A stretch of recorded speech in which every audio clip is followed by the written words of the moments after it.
Hello friends, welcome to our channel brain alive. Friends, इस video में हम समझेंगे कि भारत नेपाल सीमा विवाद क्या है और क्यों है। ये भारत का मैप है और जो इसमें रेड बाउंड्री से शो किया गया ये जो है ये नेपाल है। नेपाल को दिखाया गया इसमें। फ्रेंड्स, मुगलों के पतन के बाद नेपाल बहुत ही शक्तिशाली देश हो गया था और इसने अपने आसपास के सभी एरियाज पर अपना कब्जा कर लिया। इधर इसने उत्तराखंड में गढ़वाल तक और इधर सिक्किम पर कब्जा कर लिया और नीचे भी इसने उत्तर प्रदेश के एक तराई इलाका है उसमें कब्जा कर लिया। तो नेपाल का जो साम्राज्य था वो बढ़ता ही जा रहा था। उस समय क्या है, भारत जो है वो आजाद नहीं था, भारत उस समय स्वतंत्र नहीं था। उस समय भारत पर ब्रिटिशर्स का कब्जा था, ब्रिटिशर्स की सत्ता थी भारत में। तो ब्रिटिशर्स से ये चीज देखी नहीं गई कि नेपाल का साम्राज्य बढ़ता जा रहा है। तो इसलिए उन्होंने क्या किया, सन 1814 में नेपाल पर हमला कर दिया। इस युद्ध को हम कहते हैं एंग्लो नेपाल वॉर। इसको हम यहां देखते हैं, एंग्लो नेपाल वॉर 1814 से 1816 तक के बीच में हुआ है और इसमें नेपाल की हार हुई। इसमें नेपाल क्यों हार गया? नेपाल इसमें इसलिए हार गया क्योंकि अंग्रेजों के पास तो जो थे वो अच्छे हथियार थे और अच्छे हथियारों के सामने नेपाल के जो बहादुर गोरखा सैनिक थे वो टिक नहीं सके और इसलिए नेपाल इस युद्ध में हार गया।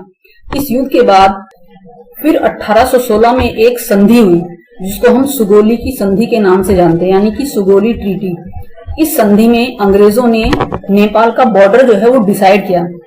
इस संधि में अंग्रेजों ने नेपाल का बॉर्डर महाकाली नदी से मेची नदी तक डिसाइड किया। इसको हम एक मैप में देखते हैं। ये भारत का मैप है और इसमें जो रेड बाउंड्री से दिखाया गया है ये नेपाल है। अब जो सुगोली की संधि के बाद जो नेपाल की बाउंड्री थी वो कहां से कहां तक थी, इधर महाकाली नदी है, ये महाकाली नदी से लेकर इस साइड सिक्किम की तरफ मेची नदी, यानी कि महाकाली नदी से मेची नदी तक अब नेपाल की बाउंड्री थी, यानी कि नेपाल की सीमा अब ये तय कर दी गई सुगोली की संधि के अकॉर्डिंग। जो विवाद है वो महाकाली नदी की वजह से है। हम इसे भी डिटेल में समझते हैं। चीन में कैलाश मानसरोवर है, तो भारत से जो श्रद्धालु हैं वो पहले सिक्किम है, ये सिक्किम में एक नाथुला दर्रा है, नाथुला दर्रा से होते हुए चीन के रास्ते से कैलाश मानसरोवर तक की यात्रा करती थी। तो भारत सरकार ने सोची क्यों ना उत्तराखंड ये है, उत्तराखंड से ही कैलाश मानसरोवर की यात्रा करा दी जाए, ये रास्ता बहुत छोटा भी पड़ेगा। तो भारत सरकार ने क्या किया, काला पानी से लेकर लिपुलेख तक, जो काला पानी है वो उत्तराखंड में एक जगह है काला पानी, वहां तक भारत सरकार की पहले से ही सड़क बनी हुई है। और ये एक लिपुलेख जगह है। ये लिपुलेख जो है नेपाल, चाइना और भारत इनके बॉर्डर पर पड़ता है, तीनों देशों के बॉर्डर पर ये लिपुलेख पड़ता है। तो भारत सरकार ने काला पानी से लेकर लिपुलेख तक 80 किलोमीटर की सड़क बनाई है। इस सड़क को लेकर ही सीमा विवाद है। नेपाल कह रहा है कि जो ये रोड बनाई है 80 किलोमीटर की काला पानी से लिपुलेख तक, ये नेपाल के एरिया में भारत ने बनाई है, जबकि ये एरिया अभी तक भी सुगोली की संधि से अभी तक ये एरिया भारत के पास ही था। दोनों ही देश सुगोली की संधि को मानते हैं, पर नेपाल जो विवाद है वो महाकाली नदी की वजह से है। प्रॉब्लम ये है, इसको हम नेक्स्ट दूसरे मैप में समझते हैं।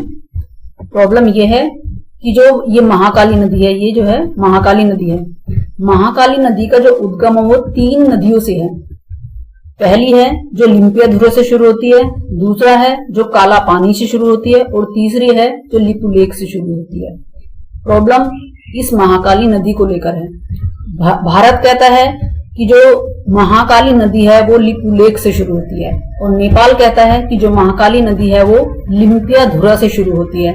तो क्योंकि सुगोली की संधि के अकॉर्डिंग जो नेपाल का बॉर्डर है वो महाकाली नदी से, तो नेपाल ये कह रहा है कि हमारा जो ये लिम्पियाधुरा से महाकाली नदी से होती है, तो ये महाकाली नदी है और ये नेपाल का बॉर्डर है, तो ये एरिया हमारे पास आना चाहिए, ये हमारा एरिया है। जबकि जो भारत है वो कहता है कि महाकाली नदी लिपुलेख से शुरू होती है, तो लिपुलेख से शुरू होती है तो नेपाल का जो बॉर्डर है वो यहाँ से ऐसे है, नेपाल का बॉर्डर ये है, महाकाली नदी यहाँ से शुरू होती है तो नेपाल का ये बॉर्डर है, तो ये एरिया भारत का है। तो इस छोटे से एरिया को लेकर ही सीमा विवाद है। सुगोली की संधि से ही ये एरिया भारत के पास है। अचानक नेपाल को क्या हो गया कि नेपाल इसे अब अपना बताने लगा है। नहीं तो अभी तक पहले कभी ऐसा नहीं हुआ था कि इसने कभी ऐसा बोला है कि लिम्पे ध्रुव से महाकाली नदी शुरू होती है और ये एरिया हमारा है। ये ऐसा क्यों हो रहा है? हो सकता है कि जो नेपाल में सरकार है वो है नेपाल कम्युनिस्ट पार्टी की सरकार है, तो वहां के जो पीएम है केपी शर्मा ओली, उन पर चीन का बहुत ही प्रभाव है, तो उन्होंने इस डिस्प्यूटेड एरिया को अपने नक्शे में दिखा दिया है। तो मेन प्रॉब्लम भारत और नेपाल सीमा विवाद की ये महाकाली नदी की उद्गम को लेकर है। उम्मीद है आपको इस विवाद का अब सही कारण पता चल गया होगा। अगर आपको वीडियो पसंद आई हो तो वीडियो को लाइक और शेयर करें और चैनल को सब्सक्राइब करें। Thanks for watching the video.